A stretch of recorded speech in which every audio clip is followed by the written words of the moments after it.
Hey out there, it's this is old Buck Dell, It is Old Buck Dale. and with me is Old Buck Dave. we want to say hello to everybody, and here we go. Here we go.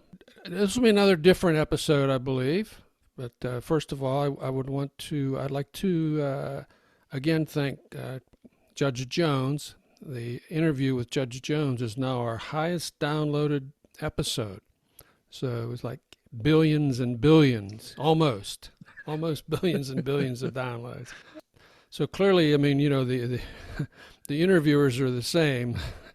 The difference So, was the interviewee. So I mean, that tells you who people want to listen to. so we're saying if you get the right content and the right old bucks, Yeah, people tune in. it doesn't matter that it's us at the other end, Well, right? I hope people listen to that. I thought that was very Oh yeah, interesting. I mean, a good example of a nice guy. great guy. Yeah, yeah. Hmm. Hey, I just did you see this in the news the other day? In California, bees are now fish. Say that again. Yeah, you have to think about it. In California, they have declared that bees are fish under their conservation laws. So apparently there was no Okay. category for conservation of bees. So they put them under fish since they're both invertebrates. Okay, Okay. you can go to a seafood restaurant now, I guess, and I don't know, order some bee salad or some bee sting soup. I don't know. Jesus. Well, that was a sounds like a quick solution to a difficult situation there. They didn't Yeah, they didn't know what to call it. I didn't know what to call them. Yeah. So they're trying to conserve bees. Is that the essence of it? Yeah, that's yeah. Of course, bees continue Well, to die off, and they're trying to turn the tide here. that's another critical player in the old scheme of things, I think. Right? Yes. Hey, speaking of turn the tide, Hmm. what's the latest update on your Oh, the sea sea cruise that cruise. wasn't? Yeah, the fake, the Well, fake. the sea cruise thing, like I said, we got all the way to the boat, and some of which was my fault. But the I did manage to settle on, I would say, a fair price, not 100% rebate for my costs, but a fair price to um, sort of stop the complete loss. I mean, there Mm-hmm. was a good financial loss, but what I discovered was if you go through an agent, you don't have any real rights at all. Everything has to go Perfect. through. They have to be the one to negotiate for you. And if there's any rebates, it's up to them to whether or not they pass them back on to you. So you could hook up with a dicey travel agent or Which you someone. must have done. No, no, he was No. actually a nice guy about it. Okay. All right. I was just being But snarky there. well, but I mean, he still had me on, kind of standing by until he said, "Well, give me a number that you think would be fair to call this quits, because Mm-hmm. anything else would just be a long, drawn out affair." And I'm just too old for the aggravation now. I can hardly Yeah. can hardly stand in line to get the COVID test or something. You Get know her what I done. mean? Yeah. So, Yeah. and another sidebar to this thing is that um, the in the technology portion of this is, I mean, if you fail with understanding all the technology, you really have a tough time getting through things. I mean, trying to find something on the internet, trying to, you know, salvage an old email. All I know is that the old bucks have really got to keep up with things as best they can. Otherwise, you can't even print a boarding pass. You know what I mean? Yeah. So, What are you gonna do? well, Well, hey, I have some good news. all right, what's good? Some good news. The Pennsylvania primaries are finally over. Everybody's out there cheering. Yeah, yeah. On the Like after your team won, or just it's well, over? it's over. Yeah. The Senate race was the big deal here. On certainly on the Republican side, you Oh, had the person from the New Jersey resident. That was Dr. Oz, ring oh, against the Connecticut resident. It's amazing how they can both on the Pennsylvania ballot. be on the Pennsylvania ballot. Yeah, when they're kind of like fake Pennsylvania citizens. Anyway, So in the runoff, in the recount, actually, Oz won that, so he's going to be the Republican candidate, as we know. Mm-hmm. And of course, on the Democratic side, the winner was an actual Pennsylvanian, John Fetterman. But he almost died of a stroke on election day, or right before election day. He's a big old guy, 6'9". He's big as a house. He used to be a lot heavier than he is now, but he has dropped a lot of weight. But he was, in 2017, he was diagnosed with AFib, atrial fibrillation. Started taking meds, and he got tired of it. He quit taking meds, quit going to see his doctor, and guess what? He had a stroke. Almost died. So the key word there is quit taking meds, and did not see a doctor. Is that what you're saying? Yeah, and don't do that is what I'm saying. Is take your meds, listen to your doctor, go to your doctor. Guys are such hardheads, especially guys. They're about, I don't need that stuff. I'm tough, and that's what happens. I'm tougher than that. Yeah, so don't do that. So in November it'll be a cardiologist, turned a diet scammer / TV personality / wacko. Hey, against a guy with a bad heart. As far as that stuff is concerned, it's beyond my comprehension. Nothing, nothing you can say about that whole process anymore would surprise me. I just don't, I just throw my arms up and make my mark on the paper and hope for the best. Yeah. So all right. We will see what we see. Yeah. Besides, a lot of these things are going to be moot if we lose all the bees, or if the temperatures get any hotter. That's right. That's right. Then I told you that I didn't tell you the story. I was playing golf the other day, and I let my clubs sit out in the sun a little bit. And those irons get hot. They're irons. So anyhow, I didn't have a caddy with an umbrella. Uh-huh. You were roughing it. You were toughing it. I was toughing it up. Yeah, okay. There was something else I was thinking of telling you next time we get a chance to talk. Anyhow, I'll remember, and You'll remember. Okay. I'll butt in when it occurs to me. That's a typical old buck, an old buck situation. Away, yeah, it's like I have an idea, and okay, when I remember it again. Since you're now back from your cruise and at home, and I'm 1,100 miles into a road trip, I thought I'd read you a story about another road trip. How's that sound for something different today? Actually, I think people enjoy those. I really do. I mean, you pick some really interesting stories, and I find that if you listen to the old bucks in the evening, it is relaxing, and some people nod off. And some people nod off. And if we can help with that, we're pleasure to do so. It's another public service announcement. We're happy to do so. We're happy to do so. Okay, give me the lowdown on the story. All right. Tell me a little about it, and we'll go from there. Yeah, this is a short story by Rick Bass, and it's called Eating. All right. It's from his short story collection, The Hermit's Story, which was published in 2002. Now, the title story here, The Hermit's Story, is really one of my all-time favorite stories. But we're not gonna read that one today. I want to save that for another day. Okay, we'll have a little bit more time. Today, we'll digest this short piece called Eating, which it's kind of slim on plot, but it's heavy on description, heavy on imagery. That's the kind of writing that Rick Bass does. It's not it's not a big arc of the story kind of. Paints a nice picture. He paints a nice picture. Yeah, you got it. Yeah, he's in addition to being a prolific writer, he's an environmental activist. So you're going to see that in his story, the interactions between man and nature, kind of thing. Mm-hmm. The main characters in our story here are Sissy and Russell. Now they're on a road trip, okay, and they're stopping at a diner in a small North Carolina town. So, okay, and we should probably say that I don't have a reading part, so I'll be listening for the first time too. For the first time, that's right. I'll be listening for the first time with our listeners out there, and so I'd say, all right, We're ready. Get back in okay. your easy chair and enjoy. Okay, here it goes. Eating by Rick Bass. Sometime before dawn on their first date, arriving north through North Carolina to go canoeing in the mountains, they hit an owl.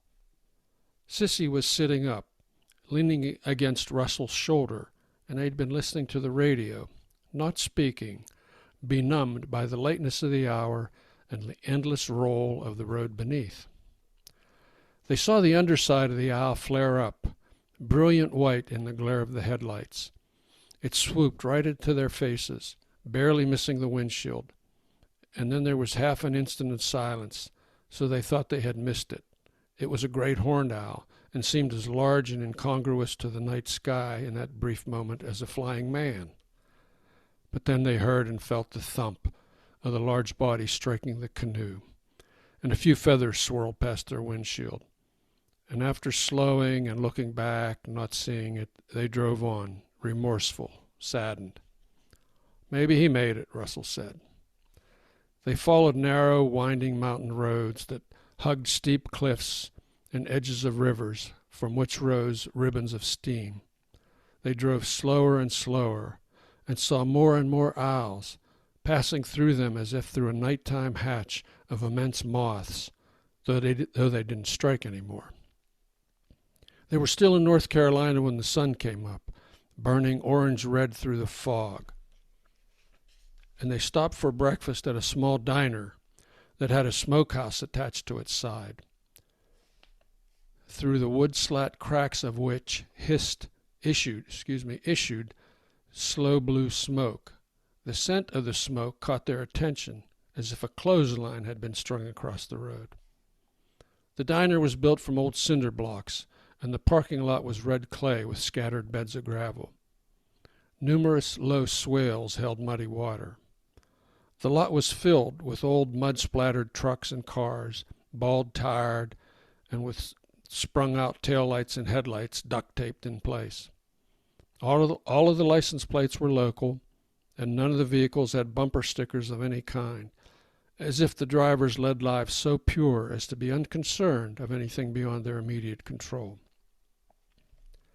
Russell and Sissy went out back first to take a look at what was cooking. They found glistening pork ribs and ham steaks blushing as red as oak leaves in the autumn. Some chickens, too. "I'm hungry," Russell said.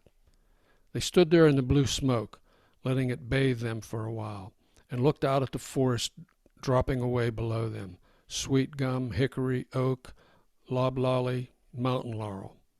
They could see more ridges, more knolls and valleys, gold-lit through the framework of green leaves and branches. Tobacco country down in the lowlands. Russell took another look at the hams. "This is my country," he said. "We're getting real near it." He turned and studied the mound of fresh split oak sitting next to the grill, fuel for the coming day's work of altering the taste of a thing. He didn't possess a trace of fat. It would be hard to guess where the calories went on him. It was his own opinion that they just sort of vaporized, like coal or some other combustible shoved into a glowing furnace. When they went inside, the diners all swiveled to study them unabashedly, and at length Sissy had never felt so on display.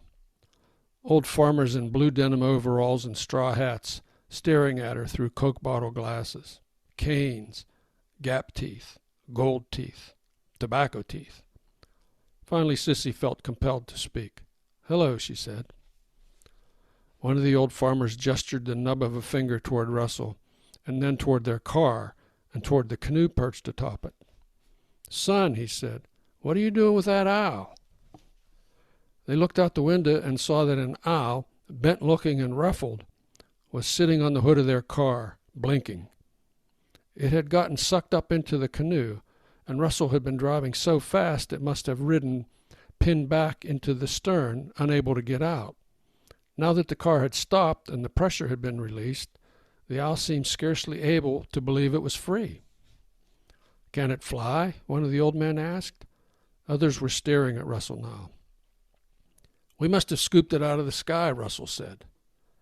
Only about half of them believed him. They set their papers down and sipped their coffee and watched the owl with interest and speculation. "It seems disinclined to fly," one of the men said. "It's watching us back," said another.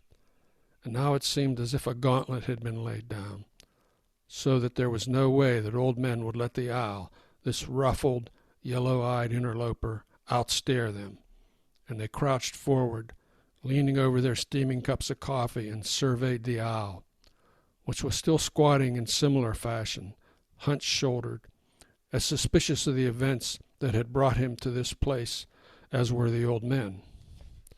Sissy and Russell settled in to eat, road-weary and ravenous.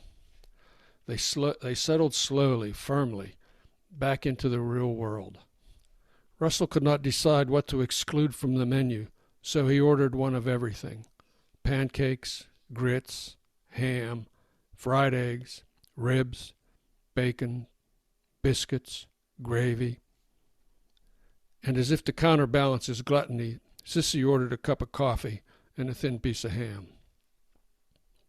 They ate in silence.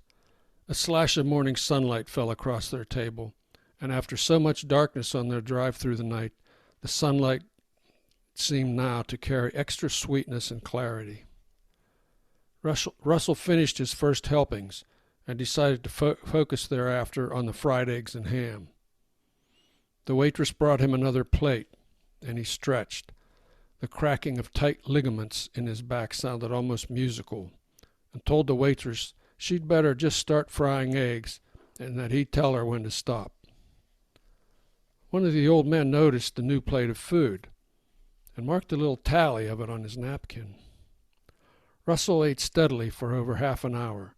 2 eggs, ham. 2 eggs, ham. The restaurant ran out of eggs after he had eaten 24, though they still had some ribs and ham left. But finally Russell said he had had enough, and he leaned back and stretched and patted, and then thumped the taut skin of his belly. He reached out and took Sissy's hand fondly, and they sat there for a while alongside the old men in the mild sunlight and watched the owl.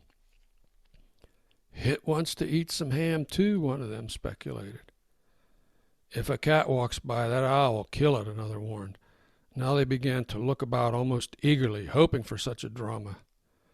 As if bored by not eating, Russell decided to order a single pancake for dessert.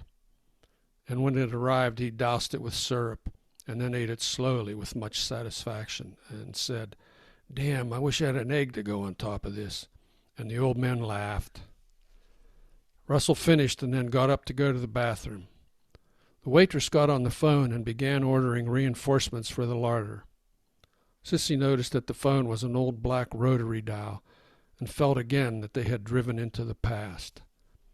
The old men asked Sissy where they were from, and when Sissy said Mississippi, the old men looked slightly troubled, as if concerned that there might be more coming just like them, invaders, insatiable infidels, a population of marauders who might devour the entire town.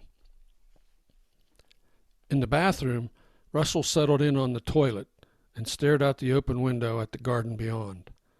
The lace curtains fluttered in the morning breeze. As Russell was gazing, a mule's enormous head appeared from out of nowhere, startling him considerably. The mule looked as if he had come to inspect something, and not knowing what the mule wanted, Russell handed him one end of the roll of toilet paper, which the mule took in his enormous teeth and then walked away carefully, gently, drawing the toilet paper out in a steady unspooling. Russell watched, mesmerized, as the mule wandered randomly around the garden, through the field, and then around the corner, around toward the front of the restaurant, as if laying down the borders of some newly claimed territory. And it was not until the spool of paper was nearly unwound that Russell had the presence of mind to snap it off and save some for himself. When he emerged, the old men and the waitress were staring at him as if wondering what he might do next. And he and Sissy went out and began gathering the toilet paper, even as the mule now moved along behind them, grazing on the paper. At first the owl would not let them near their car, hissing and snapping at them. But Russell got a branch and was able to dislodge it. They watched as it launched itself hale and hearty into silent flight and disappeared, a hunter into the woods. They waved goodbye to the old men and the waitress and drove off. And as they were leaving the parking lot, they saw another truck turning in, a beat-up old red truck, carrying in the back of it a single immense hog, which looked none too excited about the journey, as if knowing, maybe from the odor of the smokehouse, what stage of life's journey he was now entering. "Are you always like this?" Sissy asked as they drove further, deeper into the mountains, anticipating the day. "Like what?" Russell asked. The end. That was it. Huh. So what do you think? Well, Not what you were expecting. not what I was expecting. No. That's for sure. I was expecting the mule and toilet paper thing is a little bit. Yeah.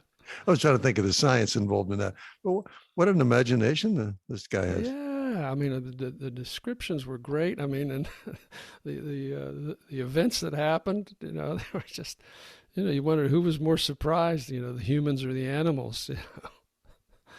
Think about the owl and the mule, both like, I don't know what's going on here. Well, actually, I was glad that he managed to save the owl. Yes, yeah, that was nice. That was good. In other words, they usually don't encounter any kind of a encounter with a car, or certainly with a canoe. Yeah. Usually breaks too much of their frail little bones. No, that was a cute story, and everybody who maybe you might even have to tool up and listen to it twice carefully or something. I mean, I was paying attention to it, but different. Yeah, I'll put a link to the actual short story collection. I could not find a copy of the story itself that I could post as a link, but the book is highly recommended. I mean, it's one of many in that book. It's a short story collection. It's called the collection's called The Hermit's Story, and that's the title story in the collection. It's a great story, and it's also a description. The plot. There's really not much of a plot, but it's just a couple of events that happen to people. In a case like this, it's like the plot is simply to put you in the mental driver's seat and follow along. Yeah. You know what I mean? That's what I was doing. It was like just trying to picture all that and all the guys. He describes it well enough. I could clearly see him eating all that. Yeah, I mean, and you can see those old guys. You can see the good old boys. Look, you're not from around here, are you, boy? Have you ever stopped in one of those places? I have. Yeah, I have. Remember years ago? I bet you have too. I'll bet you. Yeah, years ago. Years ago, there was a lot of. There's since it's modernized now. I mean, with gas stations and everything, but in the old days, it would be one or two little gas pumps up front and some kind of a grocery store or restaurant. I remember coming down years ago in the 60s on the way to Daytona or spring break or something, and would stop in some of those places. I'm sure I told you this, that as he described that, there's always some good old boys around. Okay, so I was saying that.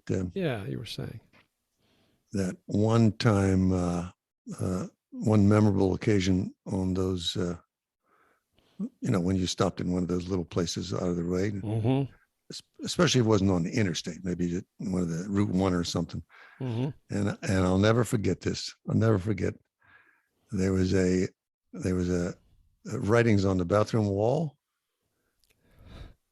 Okay. And so I went into the bathroom, and on the wall it said, "Bick writes anywhere." Remember the slogan? That was slogan. Yeah, funny the things we remember. Yeah, that was the slogan that Bick had to sell those pens. It said, and I never forgot that, and I found that to be absolutely hilarious. In fact, there was a lot of stuff on the old walls that were memorable. So, yeah, I remember that. Good picture, good visual interpretation of that. Yeah. I recall we were stopped at a couple places like that in the Florida Panhandle a couple of years ago, and it was the same thing. And everybody was so nice to us. It was terrific. It was really terrific. Oh, and I remember I remember this was a long time ago. So I was in college and I was driving home with another guy. Of course, we were quote hippies then. We had, hair down to our shoulders. And we went into this little diner. I never had hair down to my shoulders. Well, yeah. So even if I let both of them grow along, both of them, I would have had a comb over. Even at 20, I had a comb over. Yeah. So we sat down at this little place. Of course, everybody's staring at us, and the waitress is staring at us. So we're waiting and waiting, and then it became apparent she was not going to come over and serve us. Okay. So we waited and waited a little bit more. And we said, I guess we're going to leave. So we just got up and left. That was a long time ago, though. Those things happen. That was in the 60s. That was in the 60s. I don't think that would happen today. No, not today. Yeah. So that was a good story. And, I hope the listeners like that. We'll throw one of them every now and then when we're not preoccupied with something silly or more complicated, I should say. Complicated in a silly way. Yeah, hey, anyway, let's buckstwoold@gmail.com is still our email address. Send us questions, comments on the story or anything else you'd like to comment on. Forward the episode to your friends. We need more listeners. We always need more listeners. And listen, I have a question for you. I know you protect me from some of anything that's silly on the on the emails, but and you forward me anything that's interesting has been the pretty good quiet. Ones. I send you the good ones. Yeah. Yeah, I know you do. I appreciate that. But it is out there. I mean, people can comment on anything and maybe broach any subject. We will be discretionary on what we talk about, but write to us. So, okay. BUCKSTWOOLD@gmail.com. BUCKSTWOOLD@gmail.com. All right. Well, I think that's about it for the day. It was kind of a lighthearted session here. Well, they're all kind of lighthearted, I guess, mostly lighthearted. But I enjoyed reading that short story by Rick Bass. Well, the thought that came to my mind, I should say that when we have coffee, which we've done for years, and when we do these podcasts, it's lighthearted for us too. And that's the name of the game. If you're listening to Two Old Bucks, I want you to smile. There you go. So, anyhow, this is Old Buck Dell saying thanks for listening. And this is Old Buck Dave right behind him. Thanks again, folks. Hope you enjoyed it. Talk to you next time. Bye-bye.